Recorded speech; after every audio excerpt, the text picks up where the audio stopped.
Hello friends, exam related में आप सबका स्वागत है। तो आज मैं पढ़ाने वाली हूँ इलेक्शन कमीशन के बारे में। तो उससे पहले मैं कुछ बता देना चाहती हूँ। इलेक्शन कमीशन से पहले मैं ये बताना चाहती हूँ कि जो पहले ये जान लेते हैं कि संस्था जो होता है, कोई भी संस्था हो तो ऐसे तो बहुत प्रकार की होती है।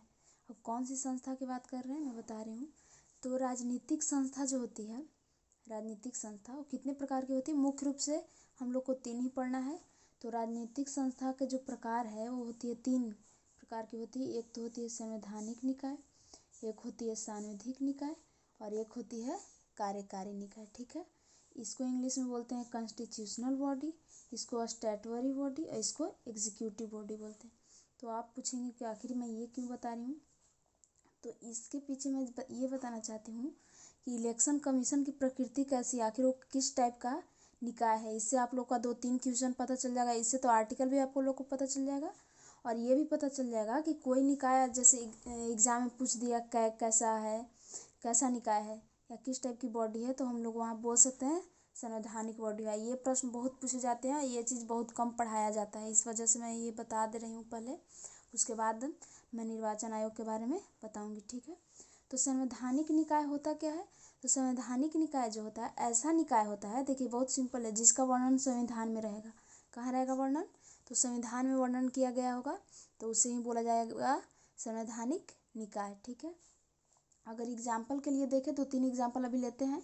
तो कैग हो गया है, इसे आर्टिकल 148 में दिया गया है, तो इसे भूलिएगा मत, बहुत इंपॉर्टेंट है। और यूपीएससी हो गया, यानी और स्टेट पीसीएस हो गया, ये सब जो हो गया, तो ये सब आर्टिकल 315 में ये सब के बारे में दिया गया है। और इलेक्शन कमीशन ऑफ इंडिया के बारे में कितना में दिया गया है, आर्टिकल 324 में दिया गया है। ठीक है, तो देख लेते हैं संवैधानिक निकाय मैं बोल रही हूँ, सांविधिक निकाय, तो इन सब में अंतर क्या है। आखिर कुछ तो अंतर होगा। तो इसमें स्पेशल पावर ये होता है संवैधानिक निकाय का कि ये तो ये पहली बात की एक राजनीतिक संस्था है। ठीक है, और इसमें जो है बदलना, जैसे इसमें कोई नियम बदलना है, आपको नियम चेंज करना है, तो उसके लिए आपको विशेष बहुमत की आवश्यकता पड़ेगी। विशेष बहुमत का क्या मतलब है दोस्तों, विशेष बहुमत का मतलब ये हुआ कि संसद में जो दोनों सदन है, यानी कि लोकसभा राज्यसभा, उसमें से जितने भी लोग उपस्थित हैं उसका 2/3 बहुमत मिलना चाहिए। यानी कि लोकसभा में जितने लोग उपस्थित हैं उसका 2/3 बहुमत मिलना चाहिए और राज्यसभा में जितने लोग उपस्थित हैं उसका 2/3 बहुमत मिलना चाहिए। ठीक है, 2/3 बहुमत, विशेष बहुमत इसे ही बोला जाता है। किसी भी संसद का कोई भी लोकसभा या राज्यसभा में अगर विशेष बहुमत से पास करना हो कोई बिल, तो इसका मतलब कि 2/3 बहुमत होना चाहिए।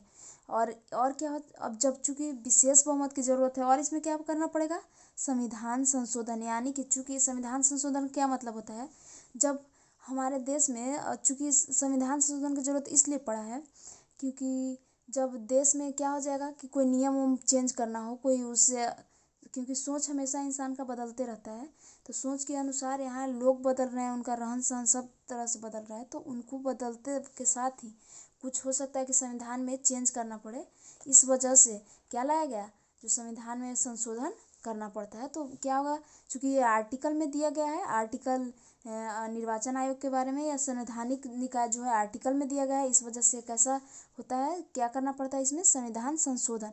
लेकिन अब देखते हैं सांविधिक निकाय, दोनों में अंतर क्या है। सांविधिक निकाय में ये हो जाएगा कि इसको बनाने के लिए इसका निर्माण कौन करता है, संसद और राज्य विधायिका। राज्य विधायिका में आप लोगों को पता होगा दोस्तों कि राज्य विधायिका में कौन कौन आ जाता है, यहाँ पे आ जाता है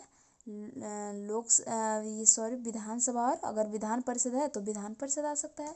ठीक है, तो विधानसभा और विधान परिषद इसमें आते हैं। ठीक है, और संसद में कौन कौन आता है, लोकसभा और राज्यसभा संसद के अंग होते हैं। ठीक है, संसद के ऐसे 3 अंग है, राष्ट्रपति भी हो जाता है, और राज्य विधायिका में कोई बिल पास करना हो तब। तो कैसा ये है सांविधिक निकाय, इसको बनाता कौन है, इसका निर्माण संसद या राज्य विधायिका करता है। कैसे करता है, किसी अधिनियम के द्वारा करता है। जैसे कि पर्यावरण पॉल्यूशन को रोकना है, इसके लिए कोई नियम बनाना हो, चूँकि ये संविधान में तो दिया नहीं गया है, तो अब इस पर नियम बनाना होगा, तो कौन बनाएगा नियम, तो अगर देश के लिए बनाना है तो संसद बनाएगी, और राज्य के लिए बनाना है तो कौन बनाएगा, राज्य विधायिका। यानी कि विधानमंडल में कौन कौन होता है, विधानसभा और विधान परिषद। ठीक है, तो ये बनाएगा। तो जैसे कि बना था नेशनल ग्रीन ट्रिब्यूनल एक्ट, कब बना था? 2010 में बना था। तो ये दोनों में अंतर यही है कि संवैधानिक और इसमें विशेष बहुमत की ज़रूरत होती है, लेकिन जो सांविधिक निकाय होता है इसमें विशेष बहुमत की ज़रूरत नहीं होती है। साधारण बहुमत से भी इसमें परिवर्तन, इसके नियम में परिवर्तन किया जा सकता है। ठीक है, साधारण बहुमत का क्या मतलब होगा कि इसका मतलब होगा कि 50% जितने लोग उपस्थित हैं उसका 50% +1 वोट होना चाहिए। तो ये हो जाएगा साधारण विधेयक। ठीक है, साधारण मतलब साधारण बहुमत से ये पास करने के लिए इसको बस ज़रूरत होता है। अब एक और नेक्स्ट बच गया है अगला। तो अगला क्या है, अगला के बारे में हम लोग देख लेते हैं। नेक्स्ट में है, अब ये जो नियम है जो अभी हम लोग पढ़े सांविधिक नियम, तो इसको बनाने के लिए क्या क्या करना पड़ेगा? तो इसको बनाने के लिए पहले तो आपको संसद में क्या करना पड़ेगा? प्रपोजल यहाँ पे डालना होगा। प्रपोजल जब लाएगा तो उसके बाद क्या हो जाएगा? डिस्कशन होगा। जो भी प्रपोजल होगा उस पर डिस्कशन होगा। डिस्कशन के बाद उसे कहाँ भेजा जाएगा? लोकसभा में। अगर लोकसभा में ये पास हो जाएगा साधारण बहुमत से, तो उसके बाद इसको कहाँ भेजना पड़ेगा? राज्यसभा में भेजना पड़ेगा। अब राज्यसभा में अगर ये कानून पास हो जाता है तो फिर ये कहाँ जाएगा दोस्तों? राष्ट्रपति के पास जाएगा। राष्ट्रपति अगर इस पर सिग्नेचर राष्ट्रपति का हो गया तो ये क्या बन जाएगा? ये नियम के रूप में बन जाएगा। ठीक है, जैसे कि एनजीटी एक्ट कैसे बना होगा? ऐसे ही बना होगा। यानी कि कोई भी स्टैट्यूटरी बॉडी जो होता है कैसे बनाया जाता है? स्टैट्यूटरी बॉडी बनाने का यही एक है कि इसमें बस साधारण बहुमत मिल गया 50% +1, जितने लोग उपस्थित हैं उसका 50% और एक और, तो क्या हो जाएगा? कैसा बहुमत होगा? साधारण बहुमत हो जाएगा। ठीक है, अब देखिए, अब परिवर्तन करने के लिए देखिए दोनों में क्या अंतर था अभी मैं बता चुकी हूँ कि संविधान संशोधन इसमें करने की ज़रूरत नहीं है। ये तो बस साधारण बहुमत से 50% +1 होना चाहिए, तो इसमें कोई नियम में परिवर्तन किया जा सकता है। ठीक है, अब एनजीटी जो है, जैसे कि इसका देख सकते हैं कि एनजीटी हो गया, इंफॉर्मेशनल कमिश्नर हो गया। तो कौन कौन हो गया इसमें? एनजीटी हो गया और इंफॉर्मेशनल कमिश्नर हो गया, नेशनल ह्यूमन राइट हो गया और सीबीआई हो गया, लोकपाल हो गया। ये सब कैसा निकाय है? ये सब है सांविधिक निकाय। अब आगे हम लोग जानेंगे कार्यकारी निकाय के बारे में। कार्यकारी यानी कि एग्जीक्यूटिव बॉडी के बारे में। तो एग्जीक्यूटिव बॉडी में क्या होता है? इसका निर्माण कैसे होगा? तो इसका निर्माण जो होता है दोस्तों सरकारी आदेश से होता है। सरकारी आदेश, तो सरकार में कौन कौन है? यानी कि गवर्नमेंट ऑर्डर से होगा। तो सरकार में आखिर कौन कौन होता है इसके बारे में जानेंगे। तो सरकार में आ जाता है जैसे कि प्रधानमंत्री, मंत्रिपरिषद आ जाएंगे, ऑफिशियल अधिकारी जो भी रहेंगे, आईएएस ऑफिसर, ये सब आ जाएंगे। और इससे यही लोग मिलकर क्या करेंगे? इसको एग्जीक्यूट करवाएंगे यानी कि लागू करवाएंगे। ठीक है, जैसे कि 1 जनवरी 2015 को नीति आयोग जो बना था वो जो है कार्यकारी निकाय ही है। ठीक है, अब देखिए कार्यकारी निकाय में मैं बता रही हूँ, तो पहले एग्जीक्यूटिव में आखिर आता कौन कौन है आप लोगों को पता होगा। पहले यहाँ पे देख लीजिए कि संसद के 3 अंग होते हैं, कार्यपालिका, विधायिका और न्यायपालिका। ठीक है, विधायिका कौन होता है? जो सांसद जो होता है, संसद में जो लोग यहाँ से चुन के जाते हैं, मेंबर ऑफ पार्लियामेंट, एमपी जो होते हैं वो कोई क्या कहलाते हैं? सांसद कहलाते हैं। और मेंबर ऑफ पार्लियामेंट में से ही कुछ लोग मंत्री के रूप में चुने जाते हैं। सारे लोग मंत्री नहीं होते, कुछ लोग चुने जाते हैं जो कि कैबिनेट मंत्री। मंत्री भी पता होगा आप लोगों को कि 3 प्रकार के होते हैं, कैबिनेट मंत्री, राज्य मंत्री और उप मंत्री। एक और हो जाता है स्वतंत्र प्रभार। तो वही जो कैबिनेट मंत्री यानी कि जो जिसे स्पेशल विभाग दिया जाता है दोस्तों, उसे बोला जाता है कैबिनेट मंत्री। तो वही जो कैबिनेट मंत्री होते हैं वो किस में आ जाते हैं? कार्यपालिका में। और बाकी लोग जो रह जाते हैं और प्लस में कैबिनेट मंत्री हुआ जाएगा विधायिका में। ठीक है, और एक बच गया न्यायपालिका। तो न्यायपालिका में क्या क्या आ जाएगा? सुप्रीम कोर्ट आ जाएगा, हाई कोर्ट आ जाएगा और सबऑर्डिनेट कोर्ट। सबऑर्डिनेट कोर्ट में कौन आता है? अधीनस्थ न्यायालय यानी कि जो जिला न्यायालय होता है वो आ जाता है। तो अब देखते हैं यहाँ पे, तो हम लोग चूँकि यहाँ पे देख चुके हैं कार्यपालिका, तो कार्यपालिका में आता कौन कौन है इसके बारे में जानेंगे। और देखिए आप लोग मंत्रिमंडल और मंत्रिपरिषद दोनों अलग अलग चीज़ें होती हैं, तो इसमें कन्फ्यूज नहीं होइएगा। ठीक है, ये नहीं कि मंत्रिमंडल और मंत्रिपरिषद दोनों एक है, नहीं, बिल्कुल नहीं, एक नहीं है, दोनों अलग अलग है। ठीक है, तो विधायिका देखें, विधायिका का काम क्या होता है? कानून बनाने का काम होता है। कानून जैसे कोई भी बिल आया तो बिल लाएगा, और बिल लाने के बाद उसे संसद में पेश करेगा, लोकसभा राज्यसभा में पास होता है, फिर उस पर राष्ट्रपति का हस्ताक्षर होगा, तो बिल क्या बन जाता है उसके बाद? कानून। अब चूंकि कानून बन गया तो कानून को लागू कौन करवाएगा, तो कानून को लागू करवाने का काम यही होता है कार्यपालिका का, ठीक है। अब चूंकि कानून बन जाता है तो कार्यपालिका लागू करवाएगा, तो लागू करवाएगा तो उसको अब सही है कि गलत है इसके बारे में समीक्षा करने का अधिकार किसको होता है, न्यायपालिका को। तो ये सब अगर और जानना चाहते हैं तो प्लीज़ मेरे चैनल को लाइक शेयर सब्सक्राइब ज़रूर कीजिएगा अगर अच्छा लग रहा होगा तो अब देखिए यहाँ पे कार्यपालिका। तो कार्यपालिका में आता कौन कौन है, कार्यपालिका में आता है प्रधानमंत्री और मंत्रिपरिषद। ये जो होते हैं वास्तविक कार्यपालिका होते हैं। कैसे कार्यपालिका होते हैं, वास्तविक, यानी कि जब कोई कानून बन जाए तो उसको ज़मीनी स्तर पर कैसे लागू करना है, कैसे किया जाए कि लोग उसको मानने लगे, तो इसके लिए होता है प्रधानमंत्री मंत्रिपरिषद, यानी कि ये वास्तविक कार्यपालिका होता है। और क्या, देश का जो महाधिवक्ता तथा कर्मचारी तंत्र जो होते हैं ये होते हैं प्रशासनिक कार्यपालिका, यानी कि IAS ऑफिसर ये सब जो हो जाएगा, जो लोग ऑर्डर देगा कौन, इनको ऑर्डर देता है कौन, इनको ऑर्डर देता है ये मंत्रिपरिषद, यानी कि और प्रधानमंत्री ऑर्डर देगा कि हाँ ये कानून है, इसको आप लोग अच्छे से जिस विभाग में होगा मंत्रिपरिषद वो अपने विभाग का कानून बनवाएगा, किससे, कानून तो बन जाएगा, उसके बाद लागू कौन करेगा, यही लोग मिल के सब लागू करेंगे। और क्या होता है, राष्ट्रपति भी होता है। तो राष्ट्रपति जो होता है बस नाम मात्र का कार्यपालिका होता है, ठीक है। इतना तक समझ में आ गया होगा। और एक चीज़ और देख लीजिए, यहाँ तो आप लोगों ने देखा शासन के 3 अंग होते हैं, लेकिन संसद के भी अंग होते हैं। कितने, 3 अंग होते हैं। तो संसद के कौन कौन अंग होते हैं, संसद के अंग होते हैं लोकसभा, राज्यसभा और कौन, राष्ट्रपति, ठीक है। लोकसभा, राज्यसभा और राष्ट्रपति ये संसद के अंग हो गए, और ये शासन के अंग हो गए, ये कार्यपालिका के हो गए, ठीक है। तो देखिए तीनों का 3 है, तो कंफ्यूज मत होइएगा प्लीज़, और अच्छे से इसको समझिएगा। अब हम लोग जानेंगे दोस्तों संवैधानिक निकाय के बारे में। तो बस ऊपर ऊपर देख लेते हैं, ये भी ऐसे इम्पोर्टेंट है, आर्टिकल ये सब याद हो जाएगा, इसमें भी आपको पता चल जाएगा कौन कौन। बस सिर्फ 8 ही है संवैधानिक निकाय। टोटल 16 निकाय है, उसमें से जो 8 होगा तो 8 की कैसा निकाय है, 8 है वो है संवैधानिक निकाय। बाकी जो 7 है वो है सांविधिक निकाय, और बाकी जो 1 बचेगा नीति आयोग वो हो जाएगा कार्यकारी निकाय। तो संवैधानिक निकाय में कौन कौन आते हैं, संवैधानिक निकाय में केवल 8 आते हैं। तो उसमें कौन कौन देख लेते हैं यहाँ पे। तो भारतीय निर्वाचन आयोग, इलेक्शन कमीशन ऑफ इंडिया, ये कितने में दिया गया है, आर्टिकल 324 में दिया गया है, ठीक है। भारतीय निर्वाचन आयोग के बारे में कितने में दिया गया है, आर्टिकल 324 में दिया गया है।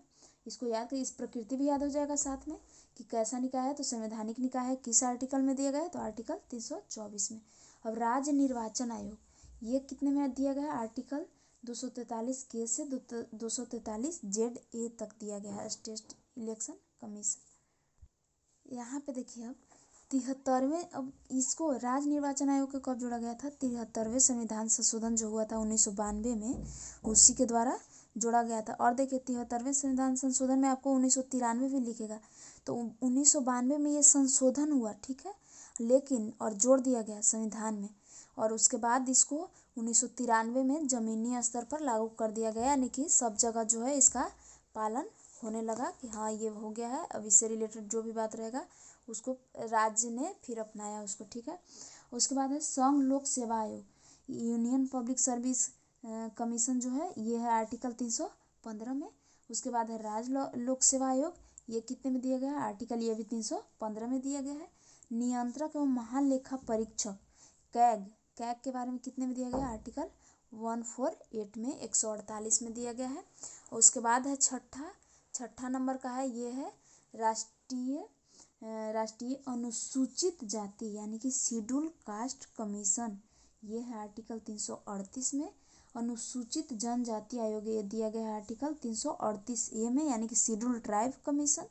और पिछड़ा वर्ग आयोग ये दिया गया है बैकवर्ड क्लास कमीशन, ये दिया गया है आर्टिकल 338B में, ठीक है दोस्तों। अब देखते हैं सांविधिक निकाय, ये इसमें भी बस केवल 7 है, जल्दी जल्दी से इसको भी कवर कर लेते हैं, उसके बाद इलेक्शन कमीशन के बारे में जानेंगे। सांविधिक निकाय कुल कितने हैं, कुल 7 हैं।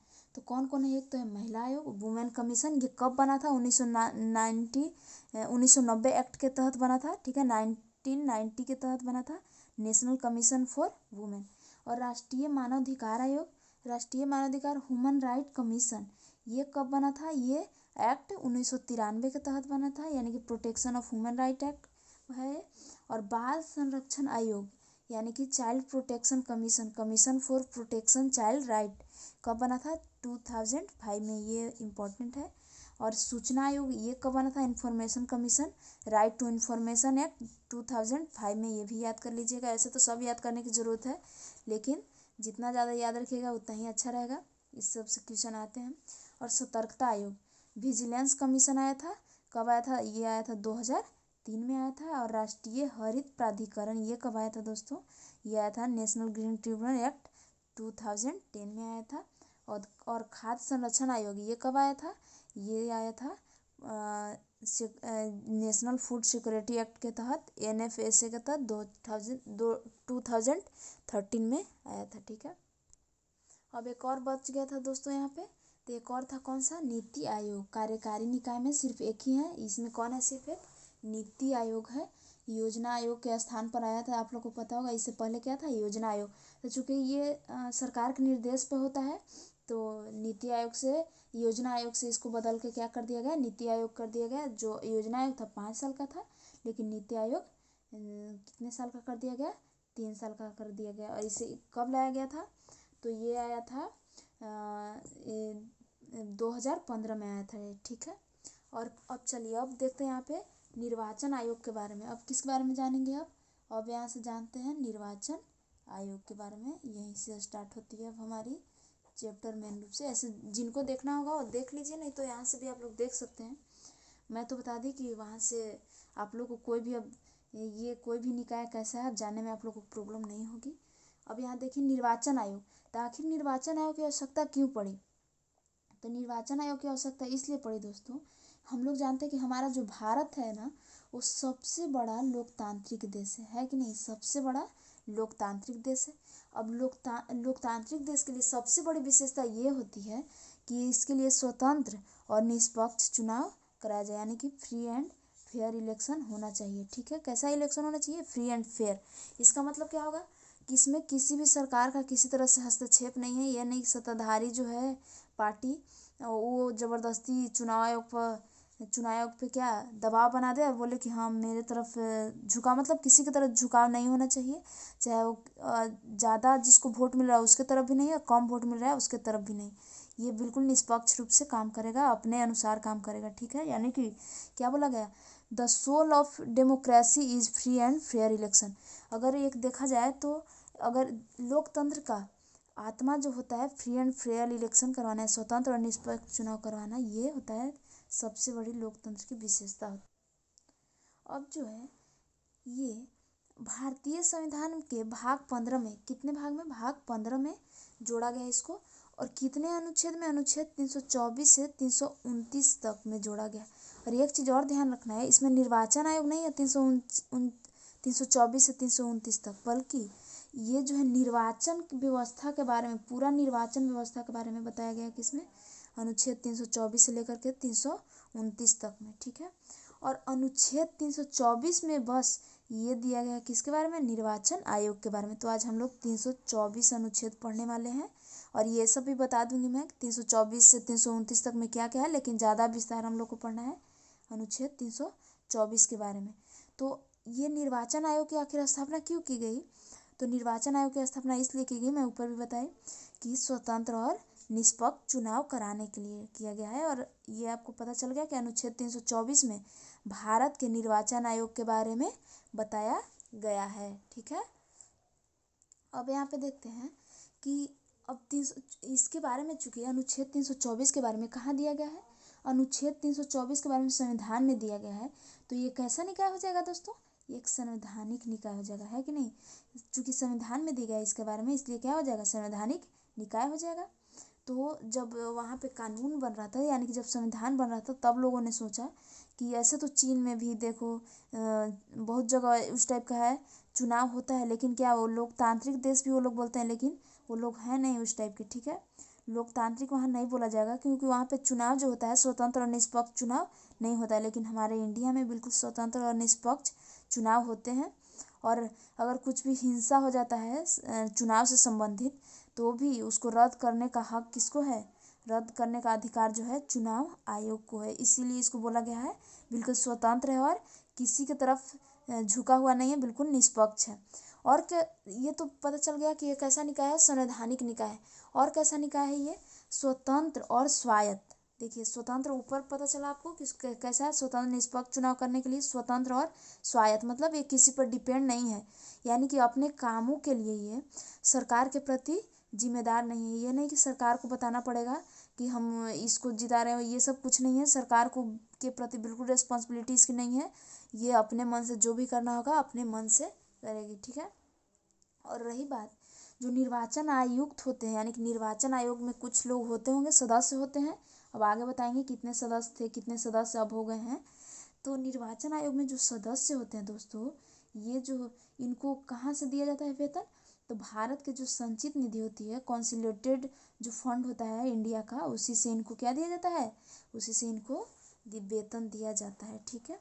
अब इसके बारे में कुछ फैक्ट जान लेते हैं। ये बस समझाने वाली चीज़ नहीं, ये बस आप एक बार देखते चले। देखिए अब फैक्ट आपको रटने की जरूरत नहीं होगी। देखिए आप बिल्कुल आसानी से याद हो जाएगा आपकी। प्रकृति कैसा है इसका, संवैधानिक है, क्योंकि संविधान में इसकी व्याख्या की गई, इसलिए कैसी है ये, संवैधानिक निकाय है।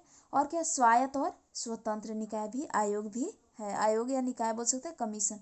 और क्या, वर्णन इसका किस में दिया गया है, तो इसका वर्णन भाग 15 में दिया गया है। कहाँ से कहाँ तक अनुच्छेद में, अनुच्छेद 324 से लेकर के 329 तक। देखिए दोस्तों आप लोग यहाँ पे कंफ्यूज नहीं होइएगा, क्योंकि अनुच्छेद 324 से 329 तक किसके बारे में दिया गया है, निर्वाचन की व्याख्या की गई है, निर्वाचन व्यवस्था का वर्णन किया गया है, ना कि सिर्फ निर्वाचन आयोग तो सिर्फ 324 में, लेकिन निर्वाचन व्यवस्था का वर्णन 324 से लेकर के 329 तक में है, ठीक है। निर्वाचन की व्यवस्था का वर्णन है। अब रही बात स्थापना कब हुई थी, तो इसकी स्थापना कब हुई थी, 25 जनवरी 1950 को हुई थी। कब हुई थी, 25 जनवरी 1950 को, ठीक है। क्योंकि 26 नवंबर को और 1949 को बिल्कुल ये हो गया था, बन के संविधान तैयार हो गया था 25 जनवरी 1950 को। और लेकिन इसकी स्थापना कब हुई थी, निर्वाचन आयोग की निर्वाचन व्यवस्था की स्थापना कब हुई थी, 25 जनवरी 1950 को। और राष्ट्रीय मतदाता दिवस कब मनाया जाता है, 25 जनवरी को ही मनाया जाता है। कब से शुरू किया गया था दोस्तों, 2011 से। बिल्कुल फैक्ट है, एग्जैक्ट ऐसे ही आ जाएंगे। और मुख्यालय इसकी कहाँ है, तो इसकी मुख्यालय है नई दिल्ली में। और प्रथम निर्वाचन आयुक्त कौन हुए थे, वो थे सुकुमार सेन। तो मुझे लगता है कि आज के लिए इतना ही मैं छोड़ देती हूँ, और बाकी का जो होगा नेक्स्ट पार्ट में मैं करवा दूँगी, ठीक है। तो आज के लिए बस इतना ही। तो अगर दोस्तों आप लोग को अच्छा लग रहा होगा हमारा वीडियो, ये पढ़ाने का तरीका, तो प्लीज़ लाइक शेयर सब्सक्राइब ज़रूर कीजिएगा। और नेक्स्ट पार्ट 2 भी इसके बाद मैं लाऊंगी। वो थोड़ा लंबा चैप्टर हो गया यहाँ तक, तो मैं आगे लाऊंगी, ठीक है। Thank you so much. Please subscribe ज़रूर कीजिएगा मेरे चैनल को।